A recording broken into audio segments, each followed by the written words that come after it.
Good morning everyone, and once again welcome back to the channel. Today we have an absolute animal of a saloon to review, and in case you're wondering, that is the new G63 over there.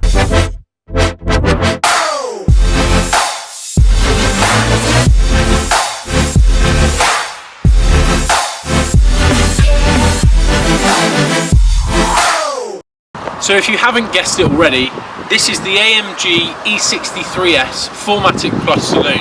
Now AMG Super Saloons have been turbocharged for years, but this marks the first model to come with four-wheel drive. Not only that, adaptive air suspension replaces coil springs, giving you a much more adaptable driving setup. As always, a thank you to Mercedes Benz of Poole for allowing me the use of the E63S today. I'm stood here for another reason though. I just thought we should probably appreciate the G63.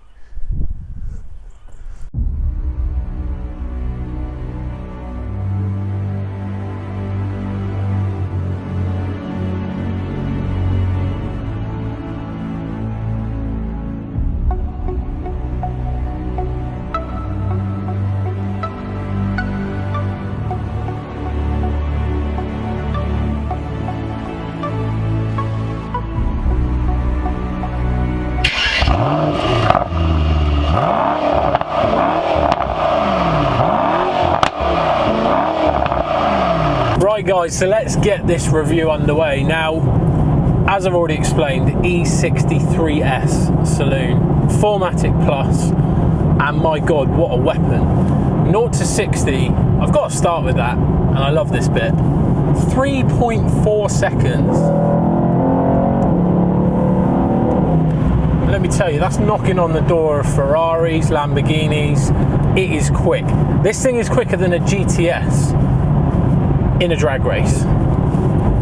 Now the exterior, let's start there because it's actually the standard paint. It's the polar white non-metallic standard option. The other white option is Designo diamond white metallic.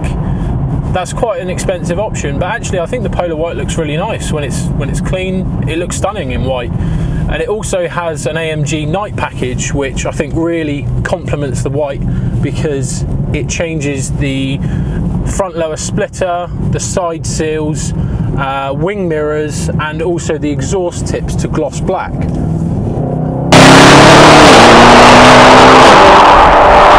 Titan silver 20-inch twin 5-spoke alloys. Again, that is the standard option for this car. You can upgrade them to the AMG cross-forged matte black or silver alloys that we tend to see on the GT range. Internally, it's very much the same layout as the E-Class saloon, the standard E-Class, but you do have the AMG touches as you would expect. So you have the AMG performance steering wheel, nice sort of suede on the sides, again flat on the sides, flat on the bottom. AMG performance seats. Now I was a little bit nervous about these seats when I first sat in the car because they are obviously bucket seats. They're quite firm when you get into them initially. They are quite a firm seat, so I was a little bit concerned as to whether I would find them comfortable. And actually I've got to say, the longer I've spent in this car, the more I would say they are very comfortable. The bolsters, the side bolsters on the base and the backrest are actually adjustable. There's two buttons on the side, one for the base, one for the backrest, and you can obviously bring those in if you're a smaller person, or if you're a little bit wider like myself, then you can move those out. But they hold you in the car exceptionally well, and they are a lot more comfortable than I thought they would be. The design looks fantastic. You've got black leather with white stitching and embossed AMG logo on the headrests, which is just a lovely touch. One of the things I mentioned when I was driving the E53 and the C43 was that I liked the fact that when you drove this car in comfort, it was like an everyday car, and that was one thing I was concerned about, being a full-blooded AMG product as the E63 is. I was concerned that it wasn't going to be very comfortable. It is airmatic suspension as standard, and I think without that I wouldn't put it in the category of an everyday car. I mean, don't get me wrong, it is a super saloon, we know that, but again, I do feel like you have the ability to drive this as an everyday car. I was in Sport Plus because I was demonstrating the 0 to 60 and the sound, but switching back to comfort now, I build up the revs slightly, up to 2,000 revs now, 50 mile an hour. There's not a lot of noise there, and again, I'll say what I did in the E53 video, and I think that is a good thing, because unless you put your foot flat to the floor, it doesn't make too much noise. The suspension obviously is softened because we've put it into comfort mode. The steering becomes lighter, and it's just a nice place to be. It's a nice environment, it's comfortable. You don't have that constant drowning out of the exhaust in your ear. It's not too bumpy, so I really like that. The other modes that we have are individual, which again is a mode that you can adapt in so many ways. I won't go into too much detail, but you can change the engine, you can change the suspension, the exhaust. It's nice because you've got the option to adapt it. Other modes: Sport, Sports Plus and Race. Now I'll touch on Sport briefly because I've always found Sport a bit of a mode that it's kind of, you're in limbo in Sport. There's comfort, which is, you know, like I've already said, it's a sort of everyday driving type of mode. But then if you want to have a bit of fun with this car, the natural thing to do is put it into Sport Plus, or as it has the option, Race. And I find Sport just a mode that kind of doesn't really give you much more. It doesn't quite feel sporty enough, but it's not your comfort. So I guess it is an in-between mode, but it just doesn't do a lot for me. Sport Plus is then where we see the full potential of this car, and again, it puts one hell of a smile on your face. It handles so well, and I just think the fact that Mercedes have introduced this as a four-wheel drive car, genius. Without that, I don't think you'd get the full potential out of it. 612 brake horsepower, that's a lot of power to be coming out of two wheels. So the fact that that's split between all four is fantastic, and it really does show on the handling side of things. The car does have a premium package, which it sounds silly, but we're quite spoiled with that these days. It's become something that you look at and you kind of go, yeah, I'd expect it to have that, but that gives you the Burmester sound system, which is a fantastic sounding sound system, nice and punchy. The bass sounds good, and it is a little bit of a step up from the standard sound system, and it's not a bad sound system, the standard one, but Burmester's just that little bit better. Electric memory seats. The nice thing about the E-Class is you have a button next to the heated seats up on the door card here, and you can actually press that. It's got a little L next to it, and that controls the passenger side seat. So for any reason, if you had passengers getting into the back, obviously usually you'd have to jump over that side, move the controls for that seat, whereas you can do it in the comfort of the driver's seat. You can press that button there and you've got full control of the passenger seat, which is a great little touch. And panoramic sliding roof. It's fixed in the rear, but it slides and tilts in the front, and you've got a blind that comes over if it's too bright. Just a nice little touch, makes it very airy, brings in a lot of light, but obviously if the sun is quite high and it's too bright, you've got the option to put that blind across. All fairly standard stuff, but I think it's worth mentioning.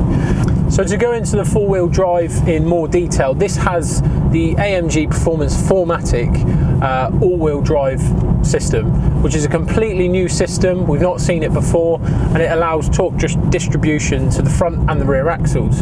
So obviously that means you can drive it as a four-wheel drive car, but then like the traditional E63, the previous model, you have the option to put it into a rear-wheel drive car.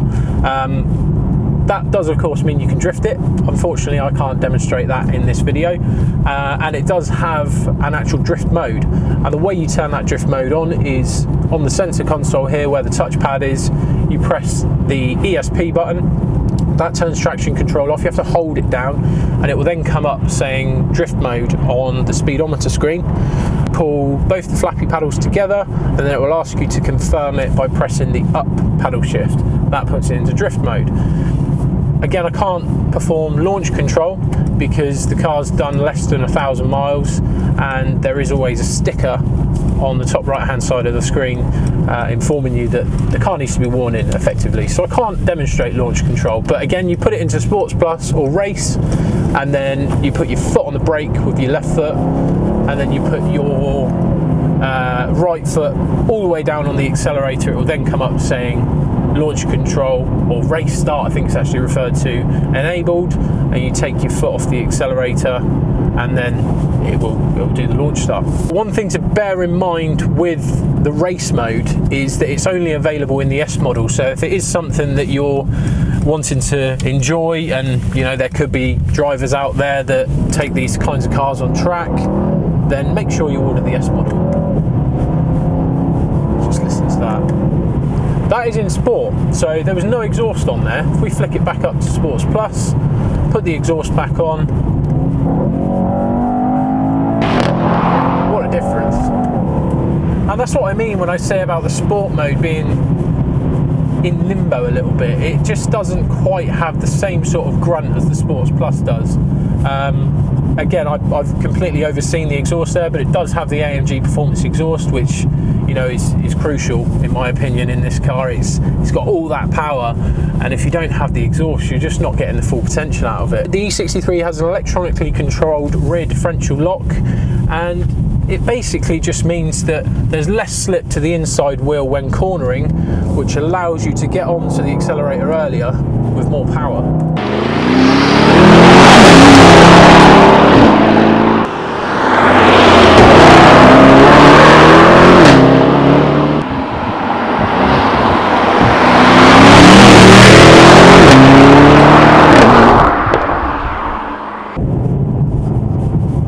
As I say, four-wheel drive, just drop down through the gears here,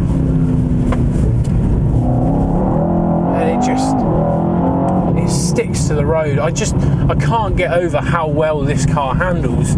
I was a little bit nervous when I saw the power output, because previous AMG C63, E63, don't get me wrong, they're great cars and they are an absolute different breed, but they were so hard to handle with so much power coming out of the rear wheels. You often found that the back end would just be kicking out all the time. I've gone so disrupted my camera so much that it's actually tilting down. That's how much power is coming out of this thing. But yeah, the previous E63, the C63 as well, just not being 4Matic makes it very hard to drive and get the full potential out of it. But this, I'm so surprised at how well it handles. I think the other thing that helps that is the fact that it has a speed shift MCT 9-speed automatic gearbox. Interesting fact for you, you won't find another speed shift transmission in the world. It's actually a trademark of Mercedes Benz. I'm going to move on to the technology side of things.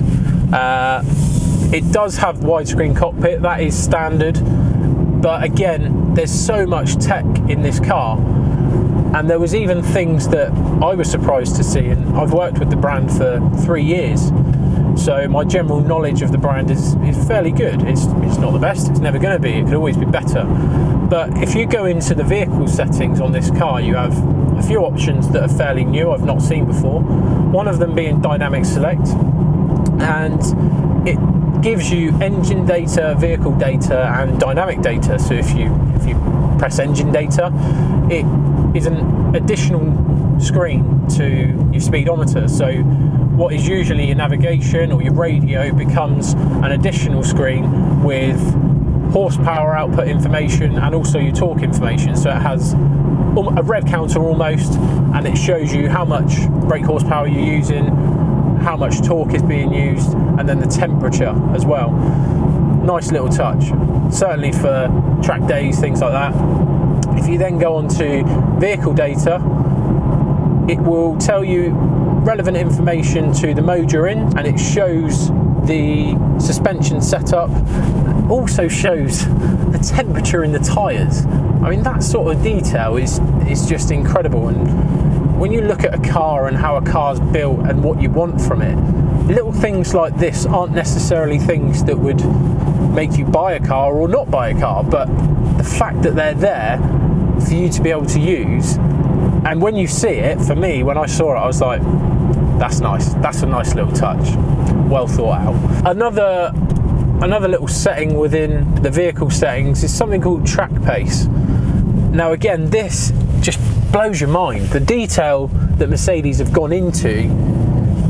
Track pace is primarily for track use only, hence the name. And effectively the way it works is that the car will actually register when you're at the start line of a track, and you can add any track in the world. There are, I believe, 20 to 30 already input into the system. So for example, the one that's showing on here at the moment is Hockenheim. So when you get to the start line of Hockenheim, the car will actually register that you're there. It will then time all of your sectors and your lap times, and it's just like being in your own Formula One car. I mean, that sort of data is Formula One data, and for them to put that in a road usable car is just mind blowing. Nice little section here, down the gear, accelerate out.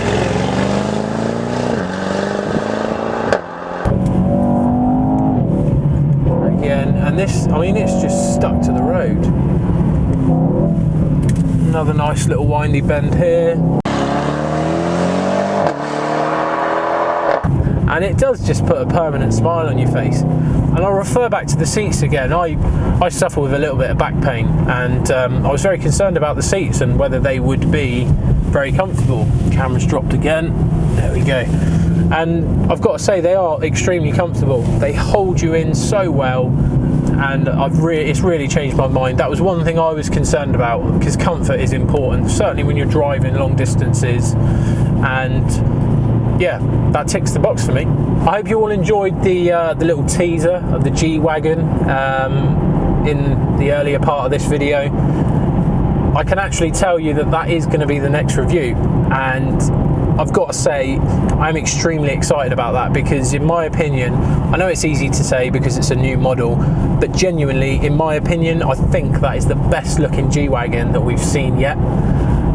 So I'm so excited to drive that car. I want to try and do something a little bit different, because I think the day and age that we live in now, those types of cars, Range Rovers, big 4x4s, are very much statement cars, and they don't really get used for what they're made for.